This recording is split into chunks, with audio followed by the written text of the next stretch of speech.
भाइयों राम राम। आज फिर आपका चैनल रियल बाबा वॉइस में। कंपटीशन कहाँ से शुरू हुए, उसका प्रारूप क्या था, कौन कौन कलाकार थे, कौन सी उसके बाद में कैसेटें आई, कंपनी कैसेट कंपनी कौन कौन सी आई, कौन कौन सी रागनियाँ गाते थे, ये सारी बातें आज मैं आपको बताऊंगा। सन 80 के बाद 81 में 82 में कंपटीशन शुरू हो गए। कंपटीशन गढ़वा बंजू पर जब कंपटीशन शुरू हुए, मैंने पहले आपको बता दिया है, वहाँ एक कलाकार छूट गया था, बाबू राम दैया। बाकी पाले राम दैया, रमेश कलावड़िया, मास्टर सतबीर, ब्रह्मानंद ब्रह्मा क्या कर दे, और राज किशन जी, सुभाष नांगड़ और रेडियो सिंगर आ गए फिर करण सिंह मकड़ोली और महावीर चोपड़ा। ये कलाकार थे।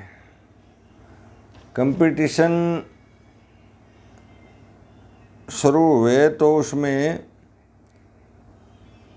संदेश एंट्री फीस लेते थे, जैसे खेलों में टीम की ली जाती है एंट्री, बिल्कुल स्टार्टिंग में एंट्री फीस, और जीतने वाले को इनाम दिया जाता था।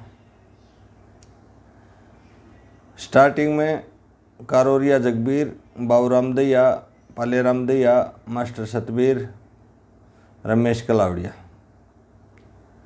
इनसे शुरू हुआ था। इन्हें एक किस्से की पहले पूछ लिया जाता था, भाई कौन सा किस्सा तेरे को याद है? हरिश्चंद्र। 4 रागनी एक मौके की हो, बीच में रागनी छूटे नहीं। इसी प्रकार फिर दूसरा कलाकार आ जाता, फिर तीसरा आ जाता, एक एक राउंड निकाल देते, फिर दूसरा राउंड। कई कई दिन और कई कई रात लग जाते थे और ये कलाकारों के राउंड चलते रहते थे। लास्ट में 1 या 2 कलाकार ऐसा बचता था जिसको पब्लिक पसंद करती थी, भाई ये ठीक है, इसकी सुनाएंगे, दूसरा ही नहीं सुनाए, कल की मार दिया दी। यानी जज भी पब्लिक ही थी। उस टाइम रिकॉर्डिंग का कोई साधन नहीं था, टेप रिकॉर्ड भी नहीं आए थे। टेप रिकॉर्ड तो कुछ पूरे गांव में 1 या 2 बंदा रखता था, और रखने का मतलब ये नहीं था वो कंपटीशन और अग्नियों का शौकीन भी हो ना भी हो, यानी रिकॉर्डिंग का कोई साधन नहीं था। वो कंपटीशन आज अच्छा किसी ने रिकॉर्ड कर ली, थोड़े दिन के बाद ये हो गया था भाई वो गांव में उसका टेप रिकॉर्ड है और इसको ले चलो, उससे रिकॉर्ड कर ली। हर शहर में, अपने हरियाणा की बात कर रहा हूँ, बस अड्डे के आसपास चाय की और नाई की दुकान होया करती, वहाँ बजते थे फिर वो। बल्कि इस तरह से प्रचार के लिए भी बजाते थे। कई पंजाबी जिन्होंने रागिनियों का पता ही नहीं, वो भी बजाते थे ताकि तेरी दुकान पर ग्राहक आवा। ये चलन था। कुछ दिन के बाद कंपटीशन का सिस्टम ही बदल गया। जाकर ने जो फंक्शन करवाता, जो कमेटी होती, वो कलाकार को साई देने लगी, भाई इनाम तेरा अपना, बाद में जो मिलेगा यदि हंगाला होगा और इनाम मिलेगा, लेकिन ये साई के पैसे ले।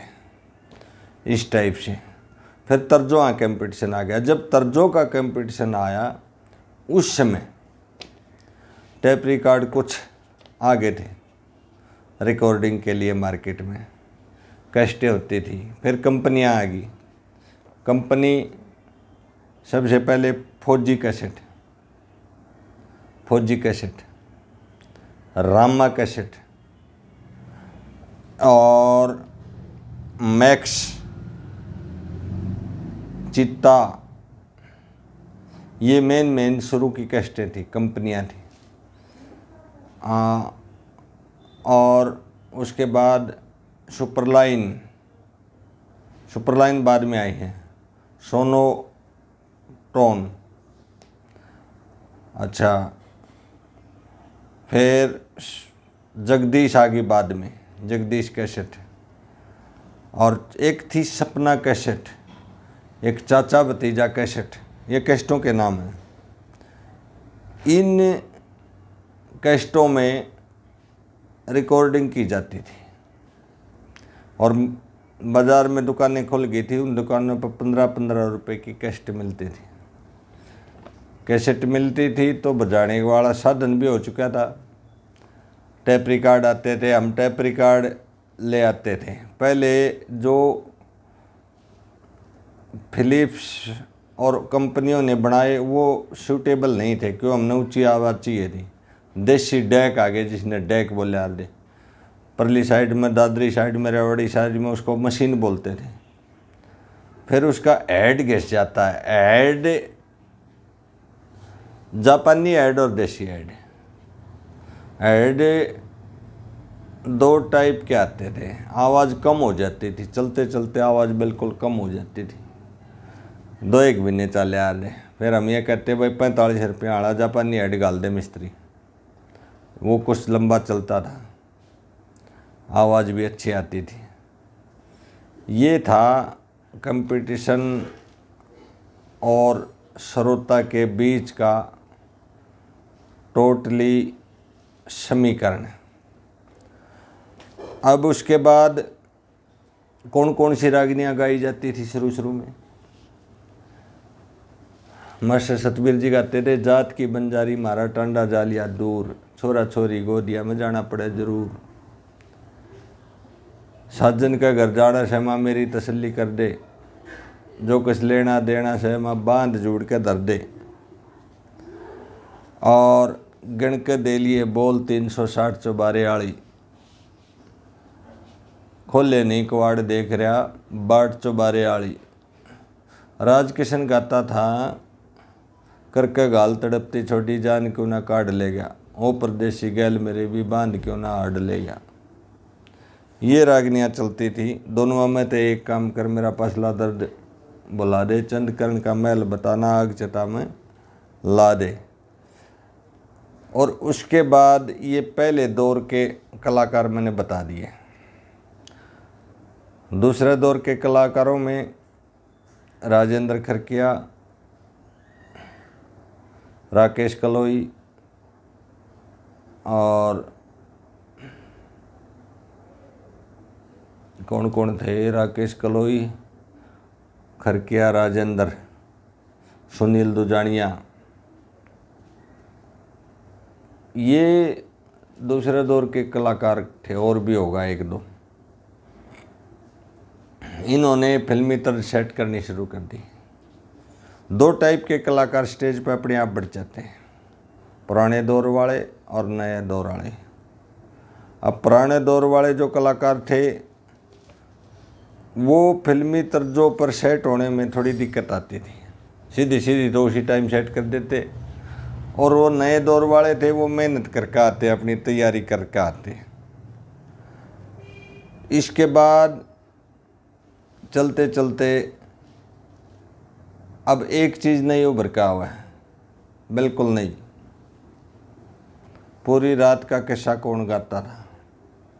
ये 2-2, 4-4 रागनियाँ के खिलाड़ी थे सारे। उसमें राजकिशन जी ने गाए। राजकिशन जी के पास मंजू बिताता था, सत्य ने बजाया, सत्य फरवानिया ने, और साजिंदा में मोहन और रणबीर बड़वासनिया। सत्य फरवानिया का बंजू इतना बढ़िया था उस दौर में, बल्ले डोला 16 2 बार ला गया था, अलग महसूस होया करता सत्य फरवानिया का। फिर सत्य फरवानिया आ गया मास्टर जी के पास, काफ़ी लंबा समय मास्टर जी के पास रहा। पाले राम जी के पास एक धर्मवीर, जो आज तक यूं का यूं है, धर्मवीर। अब कंपटीशन को एक कंपटीशन ने एक नया रूप ले लिया। इधर साथ साथ एक बात और चलती रही, भाई पूरी रात का किस्सा गाने वाला, पूरा सांग भरने वाला पूरा कौन है? मास्टर जी और राजकिशन जी। राजकिशन जी का दौर ज़्यादा लंबा नहीं चला, मास्टर जी लंबे चले। राजकिशन जी पहले जा लिए थे, इसलिए इतना लंबे समय नहीं निकाल सके। और मास्टर जी और पालेराम जी की जोड़ी बहुत खूब जमती थी कंपटीशन में। अब कंपटीशन का दौर ख़त्म, सांगों का दौर ख़त्म, सारे दौर ख़त्म। अब तो आपके सामने है बच्चे क्या सुनना पसंद करते हैं। गलत कुछ नहीं है, दौर आता है दौर जाता है। इसमें कुछ गलत है तो वो ये है, अकेला गाने से संबंधित नहीं, ध्यान नहीं लगा सकते, ध्यान खाना खाने में भी ध्यान नहीं लगा सकते। और तो क्या है, उस टाइम भी कोई ना कोई फ़ोन बज जाएगा। और सुनना तो एक ध्यान लगाने वाली बात है।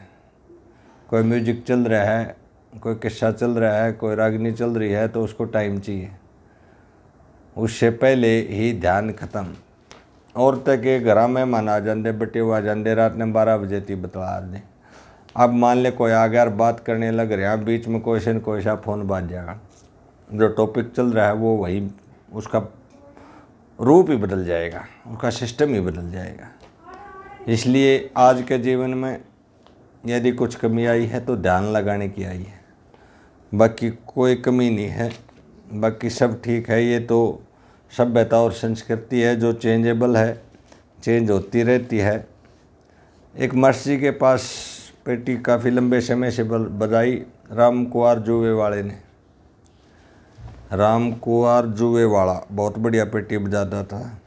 एक पेटी बजाई राम मेहर दुबलधन, एक पेटी बजाई पाबड़े का था जो आजकल कंपटीशन में चल रहा है लड़का, उसका पता नहीं क्या नाम है। अच्छा, एक बात और छूटा है वो मैं बता देता हूँ। जो रागनी कौन कौन सी गाई जाती थी, राजकिशन जी एक रागनी गाते थे, घर की बात बांधी घरा बैठ बतलाए जा। वो इतने ऊंचे सुर की थी, किसी और पे गाइए नहीं गई, और गाई कोशिश करी फेल होया तो मैं एक इसको नहीं गाएगी, शायद किसी ने गाई नहीं।